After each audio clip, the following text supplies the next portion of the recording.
कि जो syllabus mention कर दिया है उसके बाहर कुछ नहीं पूछना। आपको हमेशा साउंड से एक रेजोनेंस ट्यूब का क्वेश्चन मिल जाएगा। तो आपका जो प्रोसेस है वो आपका हमेशा राइट होना चाहिए प्रोसेस। अब जरा इसमें मोस्ट इंपॉर्टेंट कंटेंट, अभी बात चल रही फिजिक्स की, क्योंकि मेरा सब्जेक्ट फिजिक्स है तो उसमें मैं आराम से आपके साथ, और वैसे भी इसमें अधिकतर बच्चों को बोर्ड एग्जाम हो या नीट हो या जेई हो, हर जगह फिजिक्स की रिक्वायरमेंट ज़्यादा होती है। मैंने जब शुरू किया था पढ़ाना तब भी लगा था कि यार बच्चों को फिजिक्स में दिक्कत ज़्यादा आती है, इसलिए ऑर्गेनाइज वे में फिजिक्स को तैयार किया जाए। तो अभी तो इतना सा कह रहा हूँ, समय को देखते हुए ऑर्गेनाइज फॉर्म में हर चीज़ आपके पास है, बस अब आपको देखना है कि हमको उसको स्मार्टनेस से कैसे कवर करना है। इस समय बोर्ड की बात चल रही है तो बोर्ड में हमारे पास जो हमने पढ़ लिया है उसके लिए हमने बात कर ली थी, PYQ है, हमारी NCERT है, हमारा जो भी सैंपल पेपर है CBSE का उसका जो पैटर्न वही है, और जो सिलेबस अपडेट है उसका ध्यान रखते हुए हमें देखना है। ये नहीं पिछले 5-10 साल के पेपर देख रहे हो, जो पैटर्न लास्ट टाइम था अभी नया चेंज नहीं हुआ है।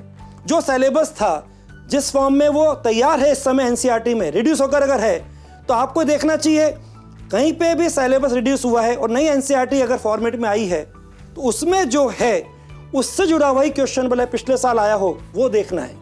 जो सिलेबस से हट गया उसमें पिछले साल अगर क्वेश्चन आया था लेकिन इस बार सिलेबस में नहीं है तो उसको देखने की जरूरत नहीं है, क्योंकि बोर्ड वाले इस बात का पूरा ध्यान रखते हैं कि जो सिलेबस मेंशन कर दिया है उसके बाहर कुछ नहीं पूछना। तभी तो आराम से स्कोर जाता है 500 में से 499, 498। सोचिए, ये बच्चे पूछते क्या इंपॉर्टेंट है, क्या इंपॉर्टेंट है, तो फिजिक्स में इंपॉर्टेंट का मतलब क्या, जो बारी बार पूछा जा रहा है वो इंपॉर्टेंट है। आपको लग जाएगा अगर मैं 12 के हिसाब से चैप्टर्स की बात करूं तो कुछ मैंने ऐसे एग्जाम्पल लिए हैं जिसमें आपको खुद को लग जाएगा हाँ सर इसका तो क्वेश्चन हमेशा आता है। अगर बात करूं इलेक्ट्रोस्टैट्स तो हमेशा वहाँ गॉस थ्योरम या गॉस लॉ और उसके एप्लीकेशन और ग्राफ, उसका क्वेश्चन पक्का आएगा। अभी आप देख लेना जो पेपर अभी यार इनका निकला था प्री बोर्ड का वो भी, और जो अब पेपर आपका आने वाला है फिजिक्स का किस तारीख को, 4 मार्च को, उसको भी देख लेना। आपको हर का एक क्वेश्चन दिख जाएगा जो मैं लिख रहा हूँ। चैप्टर 2 का ये आप इसको भी अपने पर आराम से इसको आप जब देखेंगे तो भी आप इसको देख सकते हैं और इसका स्क्रीनशॉट भी ले सकते हैं। लेकिन ये वो टॉपिक है जिसके हमेशा क्वेश्चन दिखेंगे। Equipotential surface, numericals on capacitor, drift speed, वाई Wheatstone bridge, Ampere's law, definition of ampere, moving coil galvanometer, para dia and ferro substances Curie law, self induction Lenz law, series LCR circuit AC generator and transformer, displacement current, electromagnetic spectrum, ये सब generally इसके question. जैसे मैं अगर competitive exam की बात करूं अभी हाल एकदम फिजिक्स में, तो आपको हमेशा वो आपका एग्जाम नीट का हो या जेई मेंस का हो या तक एडवांस का हो, आपको हमेशा साउंड से एक रेजोनेंस ट्यूब का क्वेश्चन मिल जाएगा। रेजोनेंस ट्यूब का एक आपको हमेशा मिल जाएगा क्वेश्चन पैरेलल प्लेट कैपेसिटर पर, एक आपको हमेशा मिलेगा गॉस थ्योरम एप्लीकेशन पे क्वेश्चन मिलेगा, एक आपको हमेशा मिल जाएगा मॉडर्न फिजिक्स में फोटो इलेक्ट्रिक इफेक्ट में, वो ग्राफ का कि न्यूमेरिकल्स का हो, फिक्स है। अगर आप कहीं पर भी जाओगे रे ऑप्टिक्स तो वहां पे TIR का क्वेश्चन पक्का मिलेगा। ये 4-5 मैंने बोले और आपको इसका क्वेश्चन हर में मिलेगा। आप बोर्ड एग्जाम में जाओगे वहां भी मिलेगा जहां सब्जेक्ट नेचर है, और कॉम्पिटिटिव एग्जाम में जाओगे वो जेई का हो, मेंस हो कि एडवांस हो या नीट हो, आपको क्वेश्चन पक्का मिलेगा। Numerical lens and mirror prism आ गया, TIR माइक्रोस्कोप, ये बोर्ड की बात चल रही है। Wave front diffraction solve example, special ध्यान रखना पेपर आउट कर रहा हूं। 10.4 एक्सरसाइज NCERT, फोटो इलेक्ट्रिफिकेशन अभी मैंने बोला था, graph, distance of closer approach Bohr second postulate, self inductance Lenz law, size of nucleus, nuclear force, binding energy curve, energy band diagram, rectifier. ये एक सैंपल दिया है, ये वो है जो हर बार पूछा जाता है। आप आराम से जब 4 मार्च का पेपर आपका हो जाए, आप जरा कमेंट बॉक्स में लिखना, या आप चाहें तो मुझसे जुड़ सकते हैं। आप आराम से जुड़कर मुझसे बात कर सकते हैं, कुछ भी क्वेश्चन पूछ सकते हैं, तो उसके अंदर भी अपन बात कर लेंगे। जरूर फीडबैक देना कि ये जो मैंने बोला है इसके क्वेश्चन आपके बोर्ड एग्जाम में भी आए कि नहीं आए, पक्का आएंगे। पेपर पैटर्न ये सब बात हो गई है।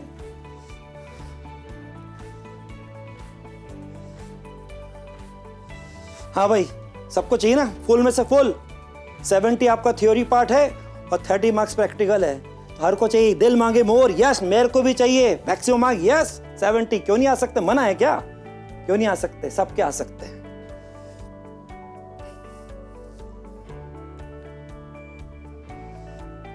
ये जो मैंने बोला था कि अगर फिजिक्स का एग्जांपल लें तो उसमें क्वेश्चन वैरायटी कौन कौन सी है? 33 questions, all questions are compulsory. 5 sections हैं A B C D E।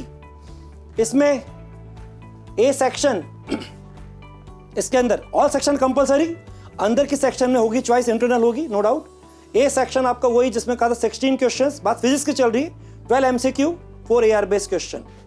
और इसमें आराम से अप्रोच यूज करिए आपकी ऑप्शन, एलिमिनेशन थ्योरी और डायग्राम अप्रोच, जो कि आपकी स्पेसिफिक अप्रोच है। Section B contains 5 question of 2 marks each. मैंने कहा था इसको सबसे लास्ट में करेंगे क्योंकि यहाँ सबसे ज्यादा घुमाया जाता है और लिखना आपको नाप तोल के टू द पॉइंट लिखना है। Section C contains 7 question of 3 marks each. Section D contains 2 case study base, जो कि हर 4 नंबर का है। और इसका last section E contains 3 long answer derivation type वाले क्वेश्चन, हर 5 मार्क का है। अब मैं आपको बता दूं, डेरिवेशन वाले में चॉइस होती है और आपके ये जो इधर क्वेश्चंस है इधर भी चॉइस होती है। बस फर्स्ट वाला जो सेक्शन है ए, जिसमें 12 MCQ है और 4 AR है, इसमें कोई चॉइस नहीं होती।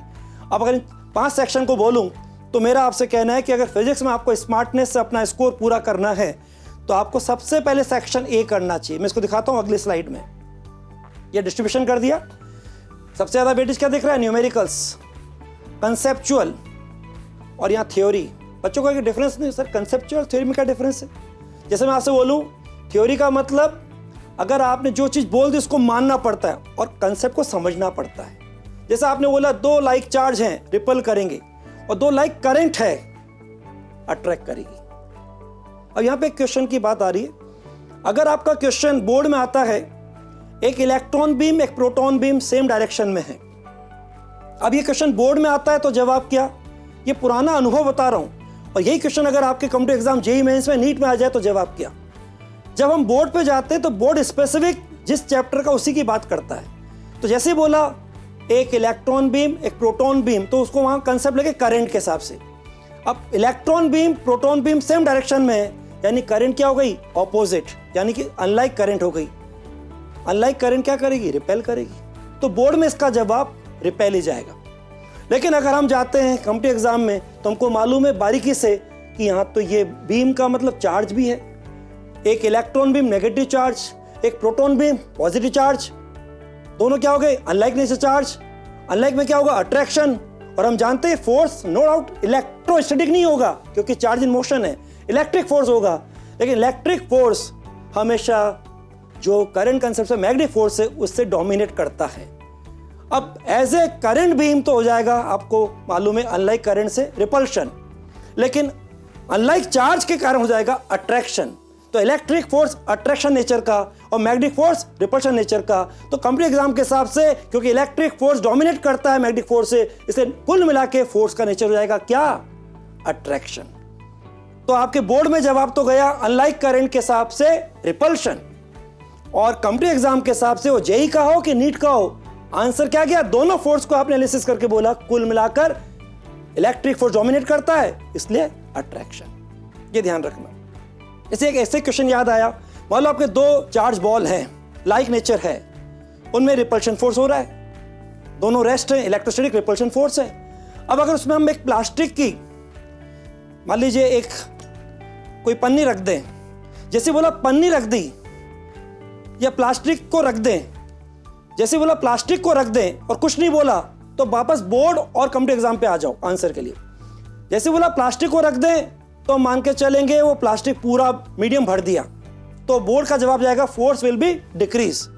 लेकिन अगर हम इसको कॉम्पिटिटिव एग्जाम में लिख दें और केवल प्लास्टिक बोलें तो हम उसकी मान के चलेंगे केवल एक थिन लेयर, बहुत जिसकी थिकनेस कम है, इतनी कम है कि अगर पूछा आप फोर्स पे क्या इफेक्ट होगा तो वहां जवाब जाएगा क्योंकि थिकनेस लगभग 0 है, हम बोलेंगे फोर्स मींस अनचेंज।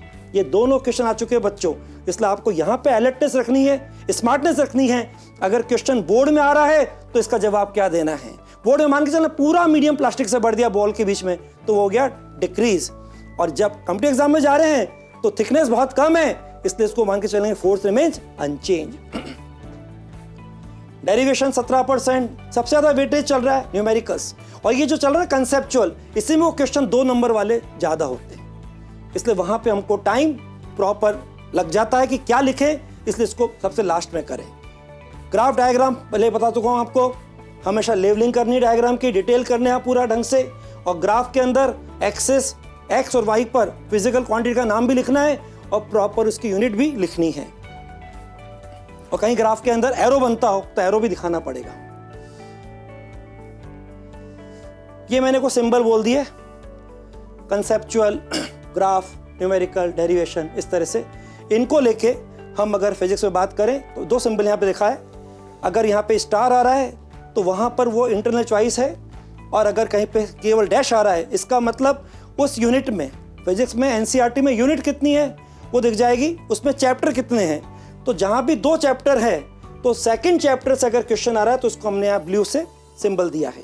ये सिंबल को यूज़ करेंगे और अब देखेंगे कि वेटेज के हिसाब से एक सैम्पल पेपर अगर लिया जाए पिछली बार का, तो उसमें हमारा जितने भी चैप्टर्स हैं उन यूनिट्स में, उसमें वेटेज क्या रहा, किससे कैसा क्वेश्चन आया, कहाँ पे आया, आपका एमसीक्यू कहाँ पे आया, वेरी शॉर्ट आंसर यानी कि एमसीक्यू या एआर क्वेश्चन, या दूसरा फिर शॉर्ट आंसर या फिर लॉन्ग आंसर, या फिर कह दीजिए केस स्टडी की तरह क्वेश्चन। ये सिंबल देखते हुए C G N, N for numerical red है, जी ग्राफ के लिए ग्रीन है, सी कंसेप्चुअल है, डी डेरिवेशन है, टी थ्योरी बेस्ड है, डायग्राम का डी यहाँ यूज़ कर रहे हैं रेड से, और इधर 2 बता दी सिंबल स्टार और डैश। अब आप देख सकते हैं जैसा भी दिख रही है यहाँ पर यूनिट्स। अब इसमें 2 चैप्टर हैं C1 और 2। अब अगर यहाँ लिखा है ये क्वेश्चन डैश, मतलब ये क्वेश्चन वास्तव में 1 मार्क का वेरी शॉर्ट आंसर जो कि एमसीक्यू या एआर है वो सेकंड चैप्टर से आया है। जहाँ भी डैश लिखा हुआ है, यहाँ लिखा है डैश, इसका मतलब ये जो 4 क्वेश्चन में ये क्वेश्चन है, ये चैप्टर इसमें जो दूसरा है उससे आया है। कौन सा, या दूसरा चैप्टर कौन सा, मैग्नेटिज्म है। ऐसे जहाँ पे लिखा है डैश दिख जाएगा आपको, ये दिख रही है आपको 5 variety, very short answer, case study. मैंने ऊपर लिखा है, कैसे लिखा है, केस स्टडी मतलब 4 मार्क्स वाला, ये आपका डेरिवेशन, ये आपका कंसेप्चुअल वाला, और ये आपका सबसे वाला। तो अपन अभी ऑर्डर देख लेंगे सेक्शन वाइज किसको पहले करना चाहिए। इसको अपन आराम से कहीं पे भी चेक कर सकते हैं। ये केवल एक तरीका है कि आपके जिस यूनिट में जितने चैप्टर हैं उसमें फर्स्ट चैप्टर से आया तो कुछ सिंबल नहीं दिया, और सेकंड से आया तो उसको डैश दिखा दिया। ये आपकी 9 यूनिट पूरी हो गई, और वास्तव में आपको मालूम है एनसीईआरटी में यूनिट तो 9 है लेकिन चैप्टर को मिला के 14 है। उसको आगे चैप्टर में भी दिखाएंगे ताकि ढंग से उसके नाम दिख जाए, लेकिन ये केवल एक तरीका था प्रेजेंटेशन का। एक पेपर पैटर्न क्या है, प्रिपरेशन स्ट्रेटजी क्या होनी चाहिए, उसके हिसाब से। ये अब आपके चैप्टर चालू हो गए। कंसेप्चुअल, न्यूमेरिकल दिख जाएगा, वो सिंबल आपके पास है, कोई दिक्कत नहीं। यहाँ पे डी डेरिवेशन, ग्राफ दिख रहा है, कहाँ पे ग्राफ आता है, जहाँ जहाँ सी लिखा है ब्लू से वो कंसेप्चुअल है, और वो कंसेप्चुअल क्वेश्चन को हमको बाद में करना चाहिए। अभी मैं इसको बताता हूँ कि हमारे जो 5 सेक्शन है फिजिक्स में A B C D E, उसमें किस ऑर्डर में चलना चाहिए। A का मतलब है एमसीक्यू और AR, B का मतलब है कंसेप्चुअल, C का मतलब है 3 नंबर का, D का मतलब है 4 नंबर का केस स्टडी, और E का मतलब है डेरिवेशन 5 नंबर का हर क्वेश्चन। जो आपका डेरिवेशन है उसमें हमेशा इंटरनल चॉइस होती है। ये पूरे चैप्टर्स हो गए। ये आपका तरीका, suggest sequence, I suggested sequence of answering. सबसे पहले ए करो, ए मतलब एमसीक्यू प्लस AR, उसके बाद आ जाओ, इसमें लग रहे हैं लगभग 30 मिनट्स। सीधा आ जाओ D, 4 नंबर का केस स्टडी, 2 होते हैं। इसके बाद आ जाओ E, डेरिवेशन। इसके लिए आप आराम से जो चॉइस है इंटरनल चॉइस, जिसमें आपको मालूम है चैप्टर ढंग से किया है, आपको डेरिवेशन में कॉन्फिडेंस है, उसको कर लीजिए। इससे आपके जल्दी स्कोर हो जाएगा। जहाँ सोचने पर टाइम देना वो बाद में करेंगे। इसके बाद आ जाइए आपका C सेक्शन, और वो है आपके 3 नंबर के क्वेश्चन, और लास्ट में एक कंसेप्चुअल सेक्शन जहाँ वो है B। तो इस ऑर्डर में चलो, A 30 मिनट में ख़त्म हो जाए, D 10 मिनट में, E 50 मिनट में, C 60 मिनट में, और B 30 मिनट में। तो आपका आराम से ये टाइम मैनेजमेंट हो सकता है सेक्शन वाइज। ये बात मैंने शुरू में बोल दी थी, उसी को लिखा है कि आपको जो क्वेश्चन है उसको पढ़ते आपको दिमाग में इमेज आ जानी चाहिए, आपके अंदर थॉट आना चाहिए। अब वो लिमिटेड वर्ड्स है तो उसको ध्यान में रख के लिखिए, और जो बातें शुरू में बोली वो स्मार्टनेस का ध्यान रखिए। जहाँ भी MCQ यार क्वेश्चन है तो वो आपके दो खास, एक तो ब्रह्मास्त्र ऑप्शन एलिमिनेशन थ्योरी, जिसमें आपको आंसर नहीं मालूम लेकिन आप फेल करके 3 को अपना आंसर प्रोड्यूस कर सकते हैं। और ये वो अप्रोच, डायग्राम अप्रोच, जो आपके विजन के हिसाब से सबसे ज़्यादा आपको किसी चीज़ के लिए तैयार करती है, विजुलाइज करती है, और जल्दी से आपका थॉट डेवलप होता है। क्योंकि डायग्राम का मतलब तस्वीर देखना, पिक्चर देखना, और हमारी सबसे गजब की पावर होती है visual power. No doubt, keep in mind, जो आपका जो प्रोसेस है वो आपका हमेशा राइट होना चाहिए प्रोसेस। जो शुरू में बताया जैसे न्यूमेरिकल क्वेश्चन है तो पहले प्रॉपर उसका लिखो फॉर्मूला, राइट फॉर्मूला लिख दिया, आराम से डेटा पुट करो, एक यूनिट के अंदर सबको कन्वर्ट करो, एक सिस्टम में यूनिट कन्वर्ट करके सॉल्व करो, और लास्ट में प्रॉपर यूनिट जरूर लिखो। और आपके बोर्ड एग्जाम में आपको ये भी लिखना पड़ता है कि आपने कुल कितने क्वेश्चन अटेम्प्ट किए हैं, वो मार्क करना बहुत जरूरी, इसका ध्यान रखना। बस जब एग्ज़ाम हो जाए 4 मार्च को फिजिक्स का, तो उसके बाद आराम से फीडबैक देना आपका एग्ज़ाम कैसा रहा। तो आप आराम से जो मुझसे जुड़ सकते हैं, एलन ब्रिजेश माहेश्वरी, उससे जुड़कर वहाँ डायरेक्ट उससे बात कर सकते हैं। कोई भी आपकी पढ़ाई की बात, एकेडमिक बात हो, कोई लाइफ की बात हो, कोई भी तरह की प्रॉब्लम, भटका हो, कुछ भी हो, तो आप मुझसे बात कर सकते हैं। आगे मैं इस पर्टिकुलर चैनल के हिसाब से और भी आपके सेशन लेके आता रहूँगा, तो हम और भी बातें करते रहेंगे। और जैसे आपका पहला पेपर इंग्लिश का हो जाएगा 22 फरवरी को, उसमें भी कुछ बच्चों को दिक्कत आ जाती है तो तुरंत मैं सेशन लेके आऊँगा। लेकिन मेरी जिम्मेदारी है, अब आपका बोर्ड एग्जाम हो कि जेईई मेंस एग्जाम अगला जो अप्रैल का हो, सेकेंड राउंड वो हो, या जेईई एडवांस जो कि 26 मई को हो, या फिर आपका नीट एग्जाम 5 मई को हो, सबकी जिम्मेदारी मेरी है। मैं आपका हाथ और साथ तब तक नहीं छोड़ूंगा जब तक इस सेशन 2024 के आपके जिसके जो एग्जाम है वो पूरे नहीं हो जाते। पक्की बात, करिए ऐसी मुलाकात, चलेंगे हम साथ साथ। All the best.